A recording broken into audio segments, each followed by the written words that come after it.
বৃহস্পতিবার রাত থেকে শুরু হয়েছে অবিরাম বৃষ্টি, আর তার ফলেই জলমগ্ন হয়ে পড়েছে মুর্শিদাবাদ জেলার বিস্তীর্ণ অংশ। জেলার বিভিন্ন অংশে স্বাভাবিক জনজীবন সম্পূর্ণ ব্যাহত হয়েছে।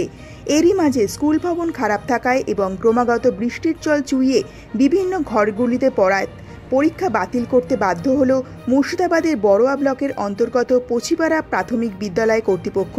স্কুল সূত্রে জানা গেছে, এখন দ্বিতীয় পর্বের মূল্যায়ন চলছে।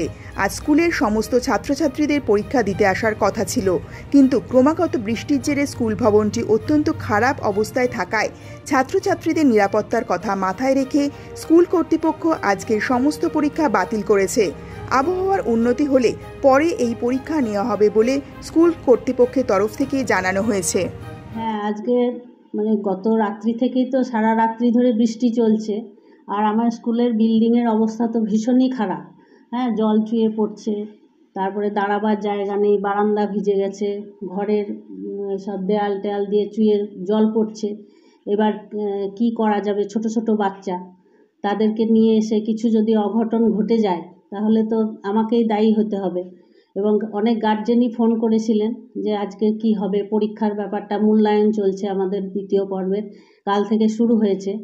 তো গার্জেনরাও বললেন যে হ্যাঁ, বিল্ডিংয়ের অবস্থা খারাপ, তাহলে আজকে যদি মূল্যায়নটা স্থগিত করা হয় তাহলে কোনো অসুবিধা আছে, আমাকে জিজ্ঞেস করেছিলেন। তো আমি বললাম যে ঠিক আছে, ওটা আজকে আমরা নেব না, যেহেতু সব ছোট ছোট বাচ্চা, তাদের মুখ চেয়ে আজকে আমি পরীক্ষাটা বন্ধ করেছি। এই বিল্ডিংয়ের এই অবস্থা খুবই খারাপ। বিল্ডিংয়ের তো যা অবস্থা, এটা যে কোনো সময় কোনো একটা বড়সড় বিপদ ঘটে যেতে পারে। হ্যাঁ, আপনারা কি জানিয়েছেন সেই ব্যাপারে? হ্যাঁ, অনেকবার জানিয়েছি। আমাদের অফিসেও মোবাইলে ছবি করে ভিডিও পাঠানো হয়েছে। তারপরে পাশে একটা বিল্ডিং হচ্ছে, একটা রুম দিয়েছে, কিন্তু ভোটের আগে সেটা হলো, ঢালাই হলো, তারপরেও এখন আর কোনো কিছুই দেখছি না, অমনিভাবেই পড়ে আছে। ওই পাশের বিল্ডিংয়ে একটু থাকতে পারতাম বা ক্লাস করাতে পারতাম, কিন্তু সেটাও এখনো হয়নি। বিল্ডিংটা, ওই বিল্ডিংটাও এখনো হচ্ছে না। ওই বিল্ডিংটা হলে তো সুবিধা হয়। হ্যাঁ, অনেক সুবিধা হয়, তবু তো আমরা দাঁড়াতে পারি এই বৃষ্টির দিনে। আর আমার পছিপাড়া গ্রামের ছেলে মেয়েদের অনেকটা হেঁটে আসতে হয় রাস্তা দিয়ে, পাকা রাস্তার, রোডের ওপর দিয়ে।